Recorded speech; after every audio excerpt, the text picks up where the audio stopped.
धामी सरकार ने अपनी घोषणा के अनुसार सत्ता में आते ही साल 2022 में उत्तराखंड समान नागरिक संहिता का ड्राफ्ट तैयार करने के लिए विशेषज्ञ समिति का गठन किया। विशेषज्ञ समिति द्वारा तैयार किए गए ड्राफ्ट को 7 फरवरी 2024 को राज्य विधानसभा में पारित किया गया और उत्तराखंड समान नागरिक संहिता विधेयक 2024 पर महामहिम राष्ट्रपति की सहमति के बाद 12 मार्च 2024 को समान नागरिक संहिता उत्तराखंड 2024 अधिनियम पारित हुआ।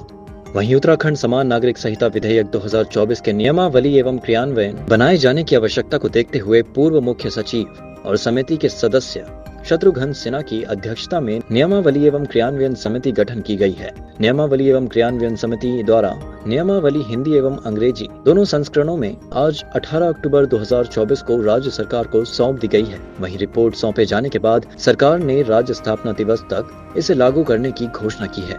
दूसरी तरफ इसको लेकर राजनीतिक घमासान भी शुरू हो गया है। कांग्रेस के वरिष्ठ उपाध्यक्ष मथुरा दत्त जोशी ने यूसीसी को बीजेपी का राजनीतिक एजेंडा करार दिया है। मथुरा दत्त जोशी का कहना है कि इसके ड्राफ्ट में बहुत खामियां हैं, जिसको दूर करना बेहद ही जरूरी है। वहीं विपक्ष के आरोप पर बीजेपी के मुख्य प्रवक्ता सुरेश जोशी का कहना है कि हमने अपनी चुनावी घोषणा को पूरा करने का काम किया है। कुछ लोगों को हर अच्छे काम में जनहित छोड़कर केवल राजनीति ही नजर आती है।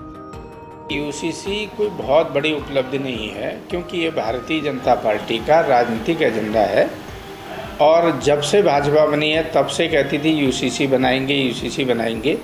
10 साल में केंद्र में तो यूसीसी बना नहीं पाए।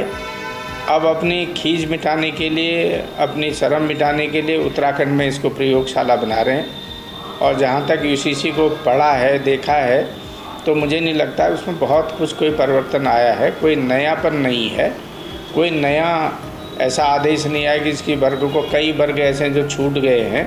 आधा अधूरा यूसीसी है और भारतीय जनता पार्टी का एक राजनीतिक एजेंडा है और भाजपा यूसीसी के माध्यम से अपना राजनीतिक एजेंडा पूरा करना चाहती है। कि पहली बात तो ये है, जो लोग कह रहे हैं जनता की मांग नहीं है, उनसे मैं ये पूछना चाहता हूँ कि जब हम 2022 के चुनाव में गए थे तो हमने कहा था कि जब हमारी सरकार आएगी तो सरकार आने के बाद हम अपनी पहली कैबिनेट में यूसीसी लाएंगे।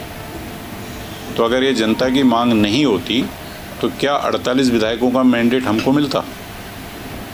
इस बात का विरोध तो तब भी किया था कांग्रेस ने कि भाई यूसीसी नहीं आना चाहिए। कांग्रेस तो विरोध ही कर रही थी 2022 में भी। तो इसलिए इस बात को इस तरह से कहना, ये मैं कह सकता हूँ कि जनता का अपमान है।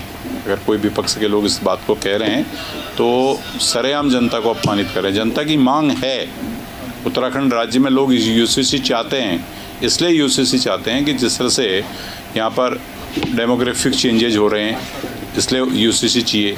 जिस तरह से ज़मीनों से लोगों के अधिकार छीने जा रहे हैं, उसके लिए यूसीसी चाहिए।